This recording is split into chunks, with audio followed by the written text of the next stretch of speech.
রাখতে আবারও নৌকায় ভোট চাইলেন প্রধানমন্ত্রী শেখ হাসিনা। প্রয়োজনে বুকের রক্তে গণতন্ত্র রক্ষার অঙ্গীকার।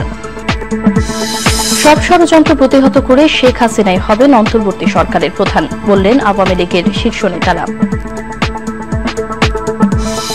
সংবিধান অনুযায়ী হবে আগামী নির্বাচন, বললেন সুরঞ্জিত। তত্ত্বাবধায়ককে নির্বাচন হলে জামানত হারাবে আওয়ামী লীগ, মন্তব্য ফখরুলের।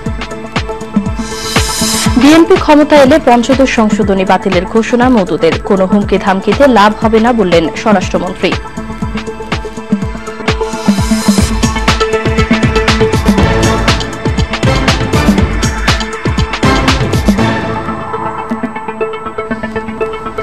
আসসালামু আলাইকুম, সবাইকে শুভেচ্ছা জানিয়ে শুরু করছি মোহনা সংবাদ। শুনছিলেন শিরোনাম, পুরো সংবাদের সঙ্গে আছে রাশিদা সুলতানা রিঙ্কু। জঙ্গিবাদ, সন্ত্রাস এবং ক্ষুধা ও দারিদ্র্যমুক্ত দেশ গড়তে আরও একবার নৌকায় ভোট দিতে দেশবাসীর প্রতি আহ্বান জানালেন প্রধানমন্ত্রী শেখ হাসিনা। বিকেলে রাজধানীর সরোয়ার্দী উদ্যানে ঢাকা মহানগর আওয়ামী লীগ আয়োজিত জাতীয় শোক দিবসের আলোচনা সভায় বক্তব্য রাখছিলেন তিনি। এ সময় প্রধানমন্ত্রী বলেন, বিএনপি চেয়ারপারসনের ছেলে আরাফাত রহমান কোকর বিদেশে পাচার হওয়া টাকা ফেরত আনার বিষয়টি দেশের ইতিহাসে একটি নজিরবিহীন ঘটনা। দেশের মানুষের ভাগ্যের উন্নয়নে জাতির পিতার মতো প্রয়োজনে নিজের বুকের রক্ত দিতেও পিছপা হবেন না বলে অঙ্গীকার করেন প্রধানমন্ত্রী শেখ হাসিনা। আরও জানাচ্ছেন মোহাম্মদ তুহিন।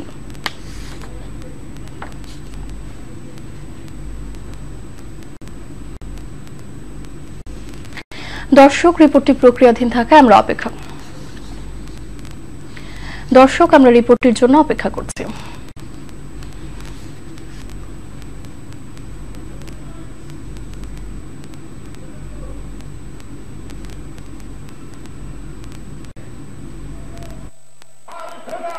প্রধানমন্ত্রীর আগমনের অনেক আগেই কানায় কানায় পূর্ণ হয়ে ওঠে রাজধানীর ঐতিহাসিক সোহরাওয়ার্দী উদ্যান। জনসভায় প্রধানমন্ত্রী শেখ হাসিনা বঙ্গবন্ধুর ঘাতকদের বিচারের কথা স্মরণ করিয়ে দিয়ে বলেন, একইভাবে যুদ্ধাপরাধীদের বিচারও শেষ করা হবে। খুন করা ও খুনিদের মদদ দেয়াই বিএনপির চরিত্র, এমন মন্তব্য করে কোকর বিদেশে পাচার করা টাকা ফেরত আনা প্রসঙ্গেও কথা বলেন তিনি। আওয়ামী লীগ ক্ষমতায় আসে জনগণকে কিছু দিতে। বিএনপি জামাত জোট যখন ক্ষমতায় ছিল তারা দেয় নাই, শুধু নিয়ে গেছে, নেয় নাই শুধু, পাচারও করেছে। ওই আমেরিকার ফেডারেল কোর্টে ধরা পড়েছে, সিঙ্গাপুরের কোর্টে ধরা পড়েছে। বিএনপি নেত্রী গিয়েছিলেন 2 দফা সিঙ্গাপুর, টাকা রক্ষা করতে পারেন নাই। এই প্রথম বাংলাদেশে পাচারকৃত টাকা আমরা ফেরত আনতে সক্ষম হয়েছি, দুর্নীতির টাকা ফেরত এসেছে। বাংলাদেশে অতীতে কখনো কোনো সরকার এটা করতে পারে নাই।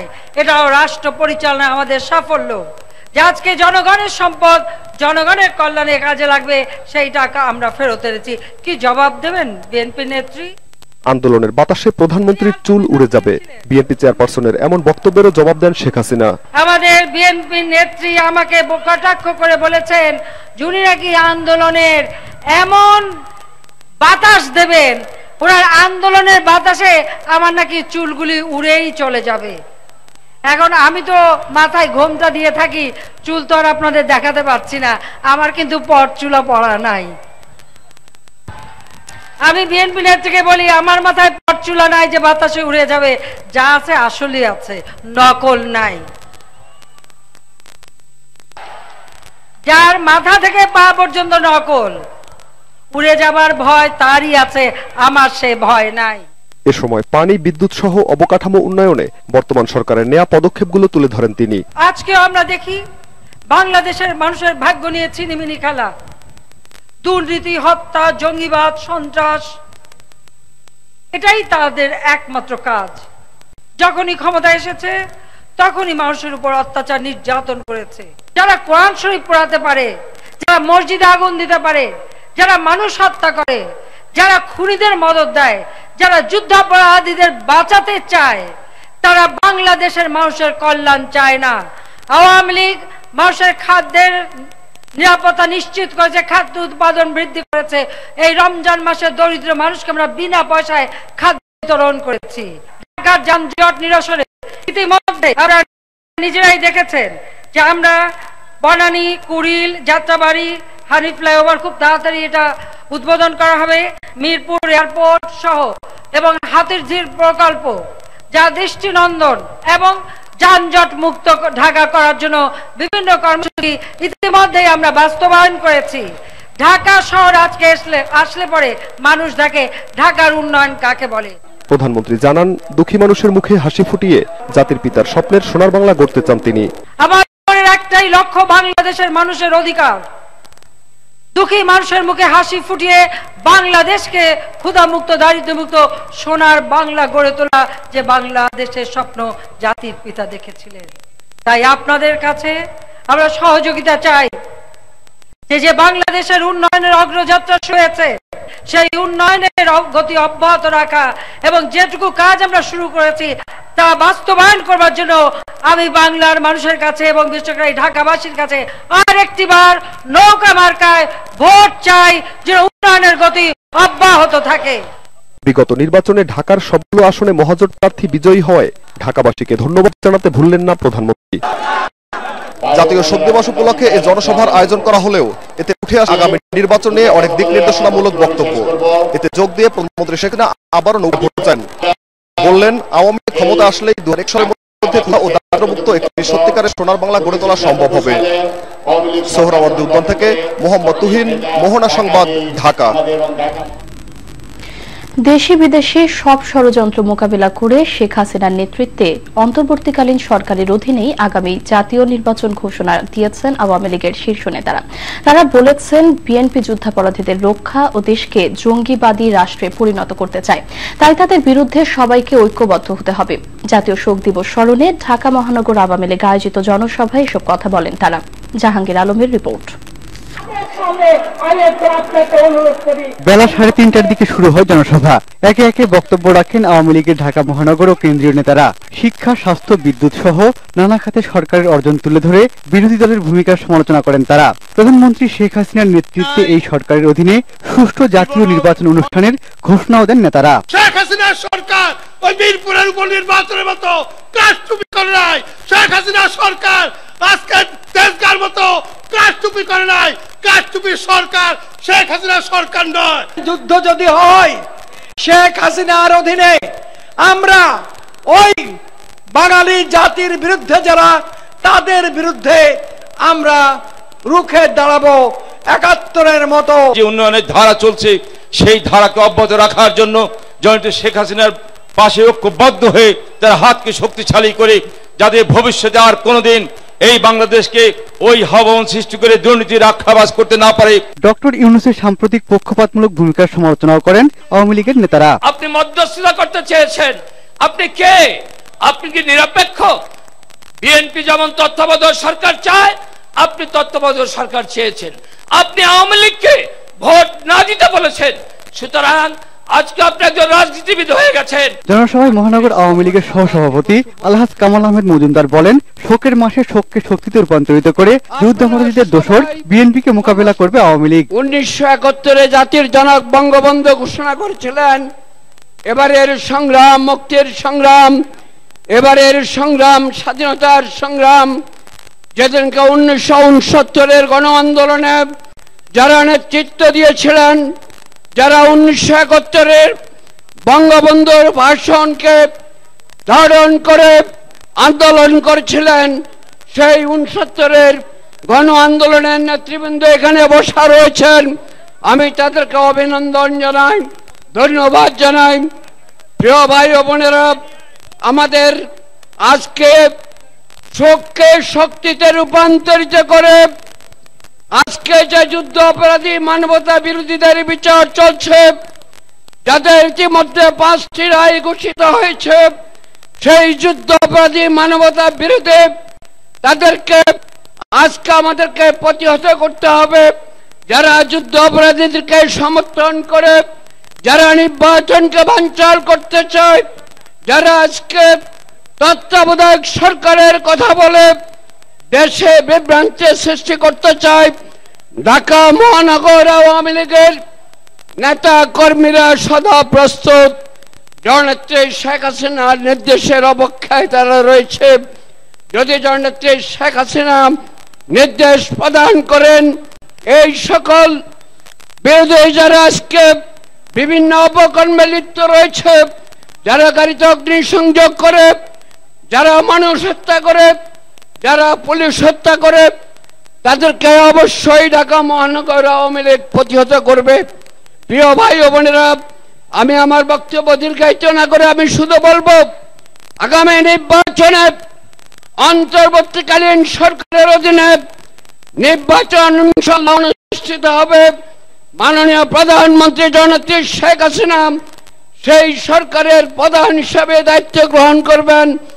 আপনারা সবাই সমস্ত ভেদাভেদ ভুলে গিয়ে নৌকার পক্ষে আপনাদেরকে কাজ করার উদাত্ত আহ্বান জানিয়ে এবং আজকের এই সমাবেশে বিশেষ করে মেহেরপুর পল্লবী কাপরুল এলাকার যেসব ভাই বোনেরা সব সমাবেশে যোগদান করেছেন তাদের প্রতি কৃতজ্ঞতা জানিয়ে জননেত্রী শেখ হাসিনার নৌকায় ভোট দেওয়ার উদাত্ত আহ্বান জানিয়ে আমার বক্তব্য শেষ করছি।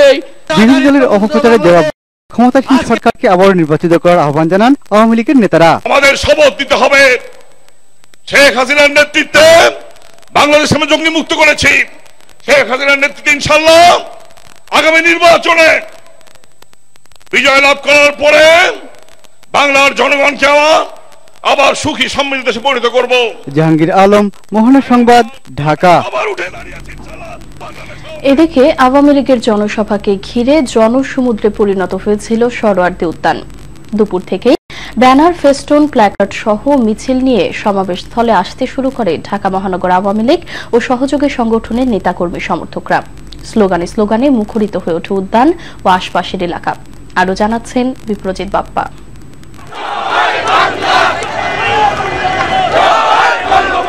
এভাবেই মিছিল করতে করতে জনসভাস্থলে যোগদান ঢাকা মহানগর আওয়ামী লীগের সমর্থকরা।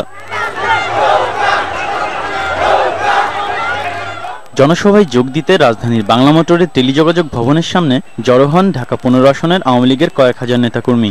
এদেশকে জঙ্গি মুক্ত, এদেশকে রাজাকার মুক্ত, এদেশকে ভোট চোর মুক্ত করে এক সুস্থ সমৃদ্ধশালী দেশ গঠন করার উদ্দেশ্য নিয়ে আজকের এই সমাবেশ এবং এই সমাবেশের উপস্থিতি পিছনের যে কোনো সমাবেশকে অতিক্রম করেছে, এতে কোনো সন্দেহ নেই। সমাবেশে লক্ষ লক্ষ লোকের সমাবেশ এবং আবারও এই দেশের জনগণ জননেত্রী শেখ হাসিনার হাতকে শক্তিশালী করার জন্য আজকের এই মহাসমাবেশে যোগদান করেছে।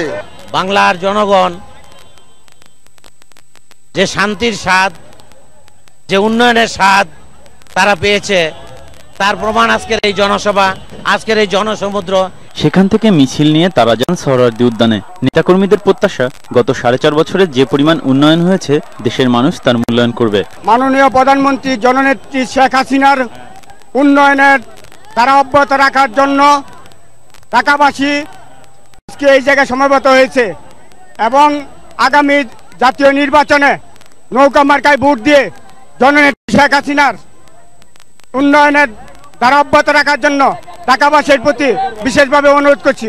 জনগণ চায় সংবিধান অনুযায়ী এই নির্বাচন হোক এবং শেখ হাসিনা সরকারের যে উন্নয়ন, সেই উন্নয়নের ধারাবাহিকতা রক্ষার্থে পুনরায় শেখ হাসিনাকে আবার নির্বাচিত করতে চায়। এই জনসমাবেশে এই প্রতীয়মান হচ্ছে।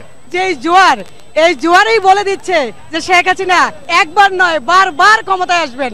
এটা বাঙালি জাতির একটি ঐতিহ্য। এই উন্নয়নের ধারা অব্যাহত রাখার জন্য আমি মনে করি যে সারা দেশের বাংলার জনগণ আওয়ামী লীগকেই আবার নির্বাচিত করবে। জঙ্গিবাদ ও যুদ্ধাপরাধী মুক্ত বাংলাদেশ গড়তে প্রধানমন্ত্রী শেখ হাসিনাকে আবারও ক্ষমতায় বসানোর আহ্বান জানান ঢাকা মহানগরীর বিভিন্ন স্থান থেকে আসা আওয়ামী লীগের নেতাকর্মীরা। বারবার দরকার শেখ হাসিনার সরকার, এই মুহূর্তে দরকার। বিদ্যুৎ, শিক্ষা ব্যবস্থা, স্বাস্থ্য ব্যবস্থা, হাসপাতালে গেলে আপনার কোনো ওষুধ পাবেন। এই যে উন্নয়নমূলক কাজের জন্য মানুষ আওয়ামী লীগকে অবশ্যই ভোট দিবে, আমরা আশা করি ইনশাআল্লাহ। নারীদের অধিকার কিন্তু এই আওয়ামী লীগ সরকারই কিন্তু বহাল রাখতেছে এবং নারী অধিকার বাস্তবায়ন এই আওয়ামী লীগ সরকারই করছে। তাই দয়া করে বাংলার মা বোনেরা আপনারা আরেকবার শেখ হাসিনাকে ভোট দিয়ে বাংলার প্রধানমন্ত্রী করুন। জাতীয় শোক দিবসের স্মৃতির প্রতি শ্রদ্ধা জানিয়ে অনেকেই জনসভায় আসেন কালো ব্যাজ ও কালো পোশাক পরে। বিপ্রজিৎ বাপ্পা, মোহনা সংবাদ, ঢাকা। সংবিধান অনুযায়ী আগামী জাতীয় নির্বাচন অনুষ্ঠিত হবে বলে জানিয়েছেন মন্ত্রী সুরঞ্জিত সেনগুপ্ত।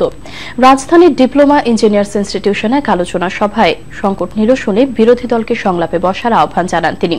নির্বাচন কমিশন আইনের ৯১ এর ধারা বাতিল করার কোনো প্রয়োজন নেই বলে মন্তব্য করেন সুরঞ্জিত সেনগুপ্ত। বর্তমান কমিশনের অধীনে যথাসময়ে নির্বাচন অনুষ্ঠিত হবে বলেও জানান তিনি। সংসদ রেখে আরেকটি সংসদ নয়, এটাই যদি আপনার দাবি হয় তাহলে আসুন পরিষ্কার করে বলুন, সংলাপ করুন। আগামী 12 তারিখে সংসদ বসছে, সেখান থেকে সিদ্ধান্ত নেওয়া যেতে পারে। সুতরাং এক সংসদ রেখে আরেক সংসদ নির্বাচিত হলে এতে আইনগত যেমন কোনো বাধা নেই, সংবিধানগত যেমন কোনো বাধা নেই, রাজনৈতিক সংস্কৃতিগতভাবে বাধা নেই। তত্ত্বাবধায়ক সরকারের অধীনে নির্বাচন হলে আওয়ামী লীগের সব প্রার্থীর জামানত বাজেয়াপ্ত করা হবে বলে মন্তব্য করেছেন বিএনপির ভারপ্রাপ্ত মহাসচিব মির্জা ফখরুল ইসলাম আলমগীর। তিনি বলেন, জনগণের কাছে দেয়া কোনো ওয়াদাই সরকার পূরণ করতে পারেনি। বিকেলে মুন্সিগঞ্জের হাটলক্ষ্মীগঞ্জ এলাকায় স্থানীয় বিএনপির এক সভায় বক্তব্য রাখছিলেন তিনি। আন্দোলনের মাধ্যমে তত্ত্বাবধায়ক সরকারের দাবি মানতে বর্তমান সরকারকে বাধ্য করা হবে বলে উল্লেখ করেন মির্জা ফখরুল।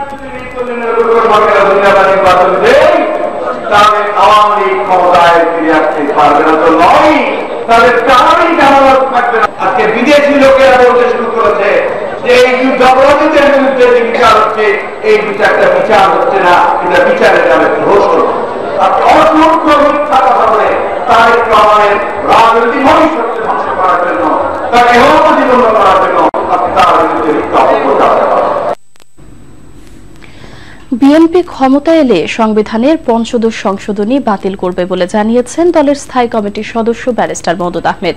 স্থায়ী কমিটির অন্য সদস্য ব্যারিস্টার রফিকুল ইসলাম মিয়া অভিযোগ করে বললেন, প্রধানমন্ত্রীর একক সিদ্ধান্তে সংবিধান পরিবর্তন করা হয়েছে। রাজধানীতে আলাদা দুটি অনুষ্ঠানে এসব কথা বলেন তারা। যদি আবার আমরা নির্বাচিত হয়ে আসি, আমরা কিন্তু বর্তমান সংবিধানের যে ব্যবস্থা তারা করেছেন, আমরা এটার আর কোনো সংশোধনী করতে পারবো না। এটা একটা অসম্ভব একটা প্রস্তাবনা, একটা ভয়ঙ্কর। ইনক্লুডিং অ্যাটর্নি জেনারেল বলেছ নির্দলীয় তত্ত্বাবধায়ক সরকার সংবিধানে থাকুক। সাজেদা চৌধুরী, সুরঞ্জিত বাবু, ওনারা যে কমিটি ছিলেন, সেই কমিটি ইন্টেলেকচুয়াল ডেকেছিল, সাংবাদিক ডেকেছিল, লয়ার ডেকেছিল, সকল শ্রেণীর মানুষ ডেকেছিল। একজনও বলে না এই সংবিধান, এই ১৪ সংশোধনী পরিবর্তন করা হোক। আবার ক্ষমতায় গেলে ৫ম সংশোধনী বাতিল করা হবে। বিএনপি নেতা ব্যারিস্টার মওদুদ আহমেদের এমন মন্তব্যের জবাবে স্বরাষ্ট্রমন্ত্রী মহিউদ্দিন খান আলমগীর বলেছেন, কোনো হুমকি ধামকিতেই লাভ হবে না। নির্বাচিত সরকারকে হটানোর চিন্তা মাথায় না রেখে আগামী নির্বাচনে অংশ নিতে বিএনপিকে প্রস্তুতি নেওয়ার আহ্বান জানান মন্ত্রী। বিকেলে চাঁদপুরের কচুয়ায় স্থানীয় আওয়ামী লীগের কর্মী সমাবেশে বক্তব্য রাখছিলেন স্বরাষ্ট্রমন্ত্রী। সংসদ ভেঙে দিয়ে নির্বাচন দেয়া বিরোধী দলের এমন দাবির জবাবে মন্ত্রী বলেন, সাংবিধানিকভাবে যথাসময়ে নির্বাচন অনুষ্ঠিত হবে। মওদুদ কিংবা তার সাংবাদিকদের কোনো হুমকি ধামকিতে আমরা আমাদের সঠিক সাংবাদিক বিরোধী দলীয় নেত্রী যে কথা বলেছেন সেটা সংবিধান সম্মত নয়। আমাদের নেত্রী প্রধানমন্ত্রী শেখ হাসিনা সুস্পষ্ট বলেছেন যে তিনি সংবিধান থেকে এক চুলো নড়বেন না। সংবিধানে যা আছে সেই সংবিধানের সকল নীতি, সকল নির্দেশনে নির্বাচন। ছেলেকে মানুষ করতে গাজীপুরের এক আবাসিক শিক্ষা প্রতিষ্ঠানে ভর্তি করিয়েছিলেন মা মাহমুদা বেগম। ৩ বছরের মাথায় সেখান থেকে লাশ হয়ে ফিরেছে একমাত্র সন্তান। ছেলের এই অকাল মৃত্যুর ঘটনায় আইনের আশ্রয় নিলেও গত 2 মাসে হত্যার ঘটনার কোনো কিনারা করতে পারেনি পুলিশ। সন্তানের মৃত্যুর রহস্য জানতে এখন দাঁড়ে দাঁড়ে ঘুরছেন নিহত খোকনের বিধবা মা। গাজীপুরের শ্রীপুর ঘুরে এসে আরো জানাচ্ছেন পার্থ রহমান, ক্যামেরায় ছিলেন মোহাম্মদ সুজন। মাহমুদা বেগম স্বামী হারিয়েছেন 4 বছর আগে। একমাত্র ছেলে খোকনকে নিয়ে জীবনের বাকিটা সময় কাটিয়ে দেওয়ার যে স্বপ্ন দেখেছিলেন, আচমকা এক ঝড়ে চুরমার হলো তাও। 10 বছর বয়সী খোকনের রহস্যজনক মৃত্যু যেন তার জীবন থেকে কেড়ে নিয়েছে সব। প্রিন্সিপাল আমার ফোন করে যে খোকনের মা আপনি কোথায়? আমি বাসায়। আপনি স্কুলে আসেন? আমি কে? খোকন অসুস্থ, দেখা যান। আমি অনেক অসুস্থ, না হালকা পাতলা অসুস্থ। তখন আমি আমার ছেলের খবর পাই, তখন আমি ছুটে যাই। আমি যখন আমার ছেলের খোঁজ পাই না স্কুলে, তখন আমি কান্দাকাটি করি। কান্দাকাটি করে অনেক ছেলে মেয়ে আরো আছে, মাস্টাররা আছে, তারপরে আমি জিজ্ঞেস করি যে আপনারা এনে খোকন কই, খোকনে কি হয়েছে, তারা আমার কিছুই বলে নাই। তারা আমার বলছে খোকন আনতে গেছে, প্রিন্সিপাল আপনি বসেন, এটা করে তারও তখন পলায় যায় যখন আমি একা একা চিকের পারতেছি স্কুলে। পরে আমার এলাকাবাসী তারা খবর পাইছে অমুক জায়গায় অমুকটা লাশ পড়ে আছে, পরে গিয়া দেখে যে আমার ছেলে খোকন পড়াশোনা করত মাওনা চৌরাস্তা পাবলিক স্কুল অ্যান্ড কলেজের ৫ম শ্রেণীতে। ৩ বছর ধরে প্রতিষ্ঠানটির হোস্টেলেই থাকত সে। গত ২৯ জুন সন্ধ্যায় স্কুল থেকে প্রায় ১ কিলোমিটার দূরের একটি পুকুরে খোকনের মরদেহ উদ্ধার করে স্কুল কর্তৃপক্ষ। খোকনের এমন মৃত্যুর জন্য তার পরিবার দায়ী করেছেন শিক্ষা প্রতিষ্ঠানকে। মাহমুদা বেগম বাদী হয়ে প্রতিষ্ঠানটির অধ্যক্ষ সহ মোট ৮ জনের বিরুদ্ধে শ্রীপুর থানায় মামলাও করেছেন। তদন্ত কর্মকর্তা জানালেন খোকনের মৃত্যুর রহস্য উন্মোচনে করছে। সাক্ষ্য প্রমাণ আপাতত পাইছে যে লাশটা এনে পুকুরে পাওয়া গেছে। আর ঘটনার পারিপার্শ্বিকতা দিনের বেলা, যদি রাত্রেবেলা হইতো তাহলে একটা কথা ছিল।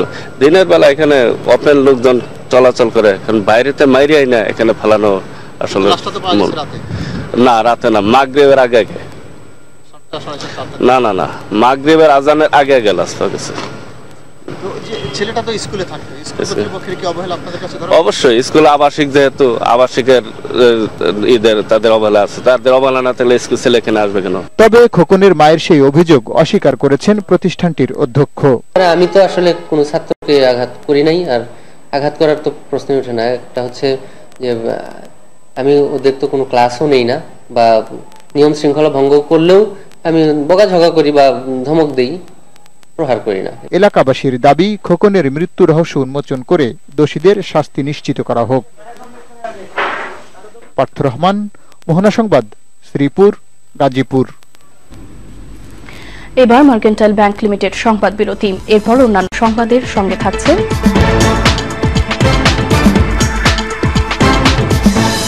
বিএনপি ও হেফাজতের কাঁধে ভর করে দেশে আবারও জঙ্গিবাদ উস্কে দিচ্ছে জামাত, মন্তব্য তথ্যমন্ত্রীর। এবং সিরিয়ায় সামরিক অভিযান চালানো নিয়ে নিম্নকক্ষের ভোটে হেরেছেন ব্রিটিশ প্রধানমন্ত্রী ডেভিড ক্যামেরন, বিশ্বজুড়ে যুদ্ধবিরোধী বিক্ষোভ।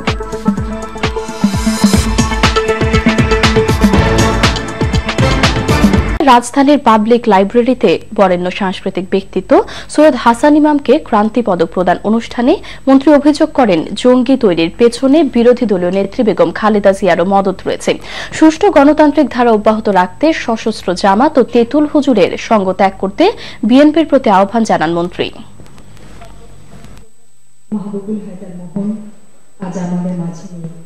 আমার বিদেশি বন্ধুরা সুষ্ঠু নির্বাচন করার জন্য উন্মুখ হয়ে আছে। আমি বিদেশি বন্ধুদের বলি, আপনারা সুষ্ঠু নির্বাচন চান, নির্বাচনের পরে শান্তি চান, তাহলে কেন তেঁতুল হুজুরকে বর্জন করার জন্য খালেদা জিয়ার প্রতি আহ্বান জানাচ্ছেন না? নিশ্চয়ই জানেন বিদেশি বন্ধুরা, দেশের সুশীল সমাজ, বিএনপি, হেফাজত আর জামাত হচ্ছে মিথ্যাচার, গুজব এবং জঙ্গিবাদ উৎপাদনের কারখানা। আর এই কারখানার মালিক হচ্ছে বেগম খালেদা জিয়া।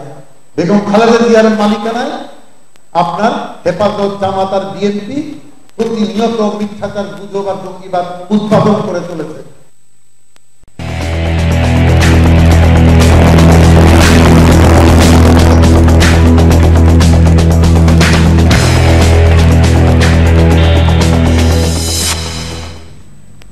আন্তর্জাতিক। সিরিয়ায় সামরিক অভিযান চালানো নিয়ে পার্লামেন্টের নিম্নকক্ষের সমর্থন আদায়ে ব্যর্থ হলেন ব্রিটিশ প্রধানমন্ত্রী ডেভিড ক্যামেরন। আসাদ সরকারের বিরুদ্ধে সামরিক পদক্ষেপ প্রস্তাবের বিপক্ষে 285টি ভোট পড়েছে, আর পক্ষে পড়ছে 272টি। এর ফলে যুক্তরাষ্ট্রের নেতৃত্বে দামেস্কের বিরুদ্ধে সামরিক অভিযানে ব্রিটেনের যোগ দেওয়ার সম্ভাবনা বাতিল হয়ে গেল। ভোটে হেরে যাওয়ার পর এক প্রতিক্রিয়ায় প্রধানমন্ত্রী ডেভিড ক্যামেরন বলেছেন, পার্লামেন্টের সিদ্ধান্তের প্রতি সম্মান জানিয়েই কাজ করবে সরকার। এদিকে ব্রিটিশ পার্লামেন্টে ভোটাভুটির খবরে কার্যত মূর্ছে পড়েছে মার্কিন যুক্তরাষ্ট্র। তাৎক্ষণিক প্রতিক্রিয়ায় মার্কিন প্রতিরক্ষা মন্ত্রী চাক হেগেল বলেছেন, সিরিয়া সংকট মোকাবিলায় যুক্তরাষ্ট্রের পাশে থেকে কাজ করতে ইচ্ছুক মিত্র খুঁজবেন তারা। এদিকে সিরিয়ায় সামরিক অভিযানের বিরুদ্ধে বিশ্বজুড়ে যুদ্ধবিরোধী বিক্ষোভ চলছে। সিরিয়ার অভ্যন্তরীণ বিষয়ে হস্তক্ষেপ না করার দাবিতে হোয়াইট হাউসের বাইরে সমবেত হয় বিক্ষোভকারীরা। মার্কিন হামলার ভয়ে রেকর্ড সংখ্যক সিরীয় নাগরিক সীমান্ত পেরিয়ে প্রতিবেশী দেশগুলোতে আশ্রয় নিচ্ছে বলেও স্লোগান দেয় তারা। গ্রিসের রাজধানী এথেন্সে মার্কিন দূতাবাসের বাইরে বিক্ষোভ করেছে কমিউনিস্টরা। সিরিয়ার বিরুদ্ধে তুরস্ক সরকার যাতে যুদ্ধে অংশ না নেয় সেই দাবিতে দেশটির এক অঞ্চলে বিক্ষোভ করেছে সাধারণ মানুষ। সিরীয় সীমান্তের কাছাকাছি অবস্থান নিয়ে তুরস্কের বিমান হামলা পরিচালনার ঘাঁটি হিসেবে ব্যবহার করতে পারে মার্কিনিরা। মোহনা সংবাদে আবারও একটি বিরতি, এরপর অন্যান্য সংবাদের সঙ্গে থাকছে।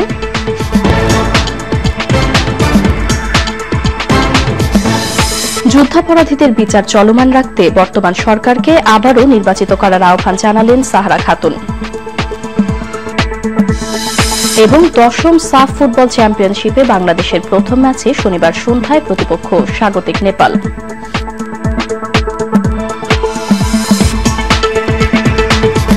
সকালে রাজধানীর একটি হোটেলে সরকারি মোবাইল ফোন অপারেটর টেলিটকের পক্ষ থেকে যুদ্ধাহত মুক্তিযোদ্ধা ও শহীদ পরিবারের সদস্যদের বিনামূল্যে 3G সিম প্রদান অনুষ্ঠানে বক্তব্য রাখছিলেন তিনি। অনুষ্ঠানে বর্তমান সরকারের নেয়া উন্নয়নের নানা দিক তুলে ধরে সবাইকে একসঙ্গে কাজ করার আহ্বান জানান সাহারা খাতুন।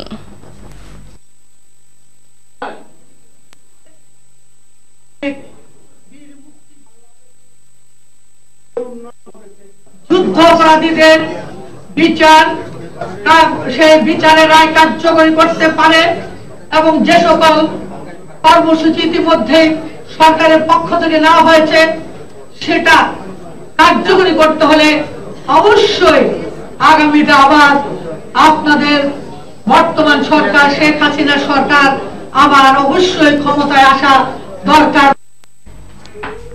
এবার এসালম গ্রুপ চট্টগ্রাম সংবাদ।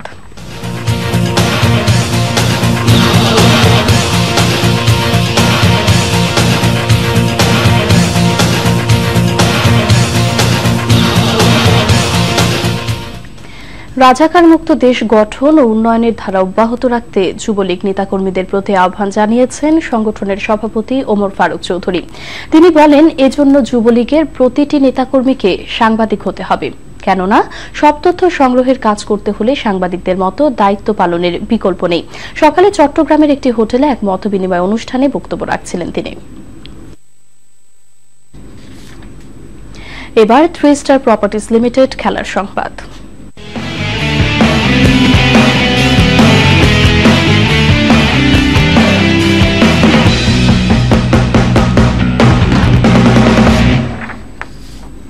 ফুটবল 10ম সাফ ফুটবল চ্যাম্পিয়নশিপে নিজেদের প্রথম ম্যাচে শনিবার সন্ধ্যা 7টায় স্বাগতিক নেপালের মুখোমুখি হবে বাংলাদেশ। পাকিস্তান ও নেপালের সঙ্গে এই গ্রুপে বাংলাদেশের সঙ্গে ফেভারিট ভারত। গেল মার্চে চ্যালেঞ্জ কাপে স্বাগতিকদের বিপক্ষে 2-0 গোলের জয় কিছুটা সাহস যোগাচ্ছে লাল সবুজদের। এরই মধ্যে 20 জনের চূড়ান্ত স্কোয়াড ঘোষণা করেছেন কোচ লুডভিগ ডি কুইফট। ঘরের মাঠের পাশাপাশি দীর্ঘদিনের প্রস্তুতি থাকায় ফর্মে রয়েছে নেপাল। আগামী 3রা সেপ্টেম্বর ভারত ও 5ই সেপ্টেম্বর পাকিস্তানের বিপক্ষে মাঠে নামবে বাংলাদেশ। ফ্র্যাঙ্ক রিবেইরি ইউরোপের সেরা খেলোয়াড়ের পুরস্কার ঘরে তুললেন। 2012-13 মৌসুমে বায়ার্ন মিউনিখের হয়ে ক্রিস্টিয়ানো রোনালদো আর লিওনেল মেসিকে হটিয়ে বর্ষসেরার সম্মানটা তার হাতেই গেল। এছাড়াও 1996 সালের পর থেকে জার্মানির কোনো ক্লাবের খেলোয়াড় এই প্রথম ইউরোপ সেরার মুকুট জিতলেন। এই পুরস্কার জয়ের প্রতিযোগিতা করেছেন রিয়াল মাদ্রিদের পর্তুগিজ স্ট্রাইকার রোনালদো এবং বার্সেলোনার আর্জেন্টাইন তারকা লিওনেল মেসি। গেল মৌসুমে বায়ার্নের ঐতিহাসিক ট্রেবল জয়ের পেছনে প্রধান ভূমিকা ছিল এই ফরাসি উইঙ্গার রিবেইরির। এর আগে 2008 সালে ম্যানচেস্টারের রোনালদো আর 2011 সালে বর্ষসেরা হন লিওনেল মেসি।